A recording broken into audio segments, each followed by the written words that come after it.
Hey guys, my name is Haidar. I'm a brand consultant at Neu Entity, and today we're going to talk about business model canvas.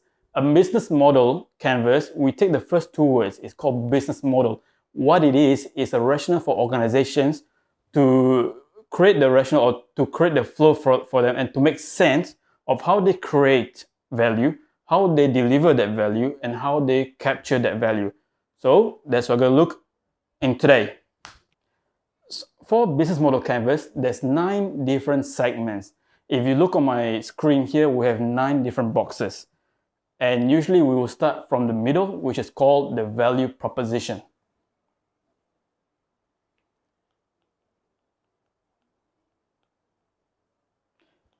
Value prop for short. Now, value proposition is basically your product or service or what you offer of value to fix a need, to help a customer solve their problem. Now, in this scenario, in this session or in this presentation, I'm going to use an example of a tuition center. For a tuition center, typically what do? They do education services.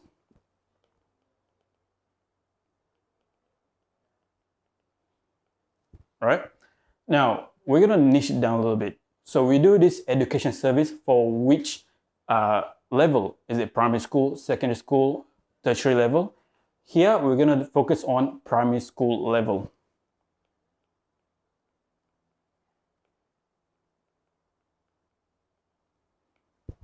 So we have education service. To aid this tuition center for their education service and tutor the students, they publish their own books. So here we can see there's two, all right? There's 2 value packs that they help, that they serve, that products that serves a need. To who? All right, we need to know. It's always to who. This way we go to the next box, which is the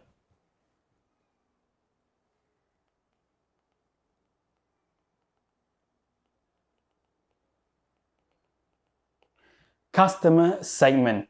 Now, when I say customer segment, because you got to think, a business, right? A education service, it could really help anyone and everyone. But we want to narrow it down because in your marketing resources, in your marketing efforts, you can't really get to everyone. You have to segment it. That's why your value proposition is important. Now, here we already discussed there is education service for primary school students, right? Now, customer segment, it'll be, you won't, even though who you're serving is primary school students, the value is to them, but you're marketing to their parents. So here I'm going to put parents of primary school students.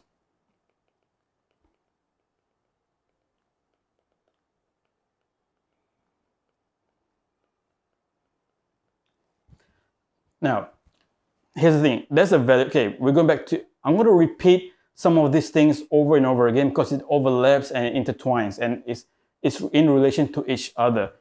Now, this value prop, right, this education service, how is it delivered to these parents of primary school?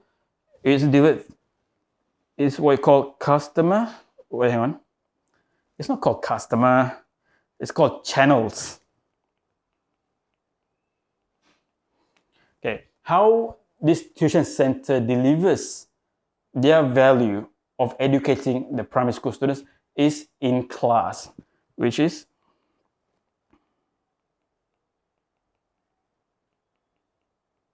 in a physical room. So when you have a physical room, your customer segment will include a location, a geographic location as well. So here we're gonna use Singapore and on the east side of Singapore as an example.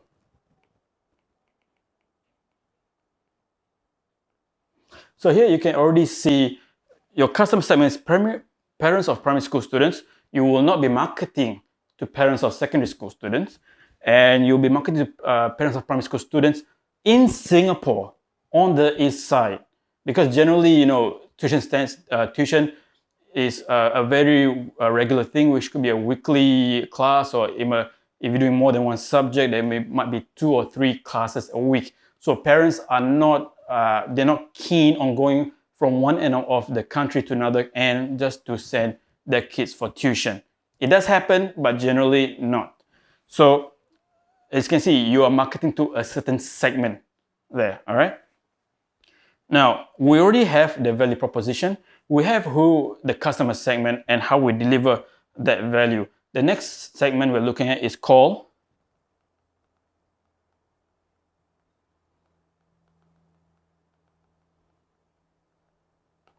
customer relationship.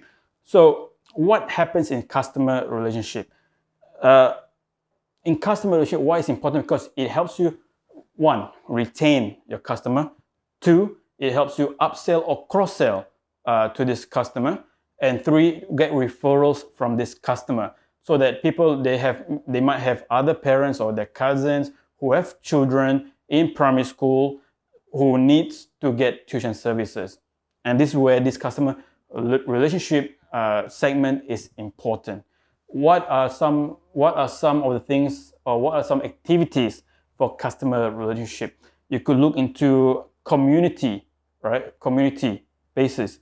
So maybe on a WhatsApp group or Telegram group, Facebook group. So we have community, where these parents, they'll be in there, right? So you keep talking to them. That's one.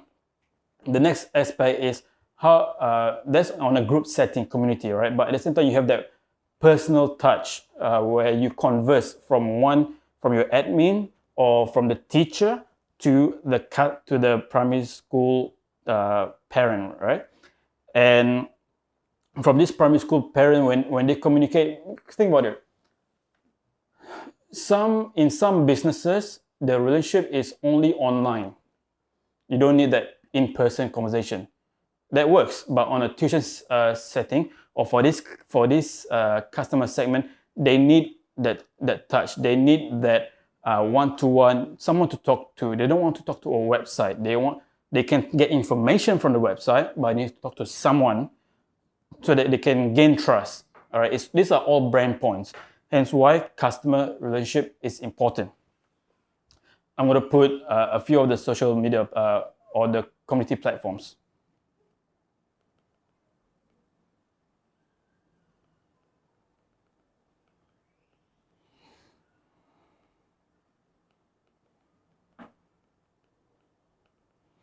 All right, cool. So as you can see on the right side, I'm going to zoom out again from here.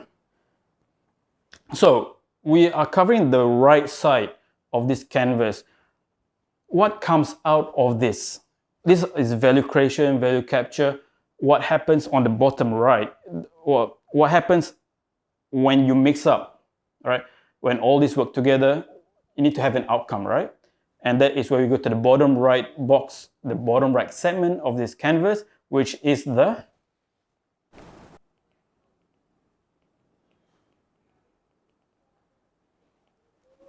So basically, if you look at it, these are the top right, value creation, and bottom right is where you kind of document it. Like, if you have 20 kids in the class, multiplied by whatever their fees is, that is one revenue stream, right? And then you have another one which, when you sell the books, that's another revenue stream. So that's where you would enter in this box here. All right, that's all fine and well. We have the right side of the canvas. Now I'm going to go to the left side of the canvas. The left side of the canvas, I'm going to go into here. We have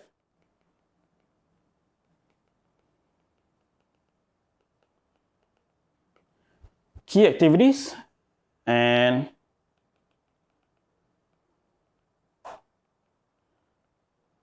key resources.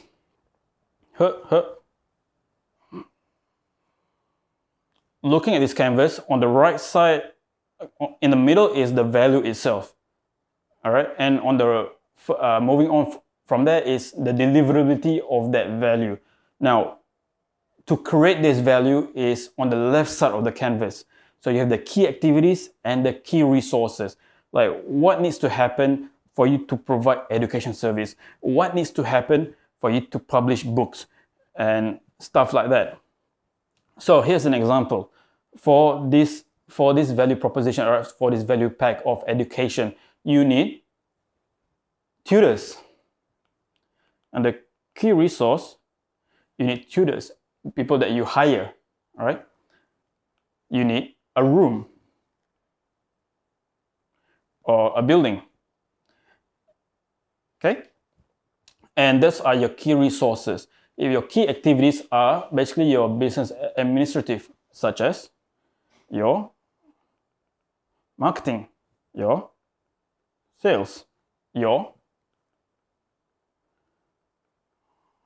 operations. Yeah. Now so we have key activities and key resources. On the far left box, all right, it's what you call key partners. Now, when you're a small business, generally you do not have key partners, because you've created this value from your own through your own operations, through your own hiring, where you have the key resources here. But sometimes if you need to hire freelancers, right, freelance tutors, they will be under key partners. So anything here in this section, key partners, is really any other business, any other vendor, or someone who is not in your business. For example, if we have a tuition company called Neu Entity Tuition, right? We've done all this up to key activity and key resource. So if we need to find other people or other partners to help us create this value, that's where we will put them in this box. So here I'm going to put freelance tutor.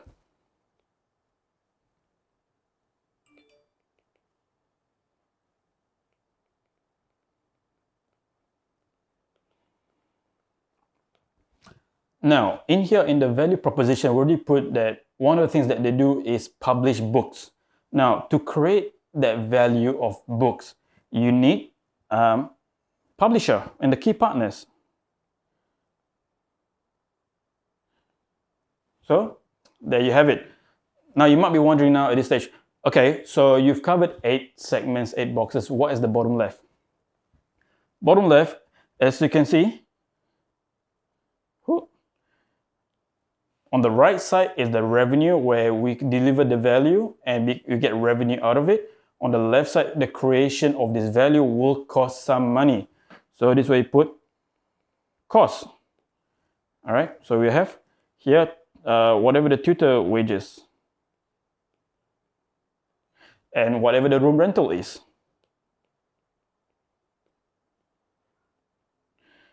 So there you have it, business model canvas. It's all filled up now. If you look at it, the 2 numbers that you'll be looking at are the 2 bottom numbers, the revenue stream and the cost. A business is profitable when the revenue stream is more, hopefully a lot more, than what it costs you to create that value. All right? All right, guys, that's all I got for you today. Hopefully this little presentation helps you understand the different segments of the business model canvas. Now, listen up. We are putting this on YouTube and podcast. So if you're on the podcast, if you're listening to this through the podcast, you can go through our YouTube channel and YouTube video to get the visual representation of what I've drawn. And if you're viewing this on YouTube and you will need to hear it again, but you don't want that annoying, you got to open up YouTube video and not be able to open up any other apps or software, go to our podcast and listen to it over and over again. And if you find that my voice is too slow, you can speed it up to where you want to listen. Other than that, thank you. I'll see you next time. Bye-bye.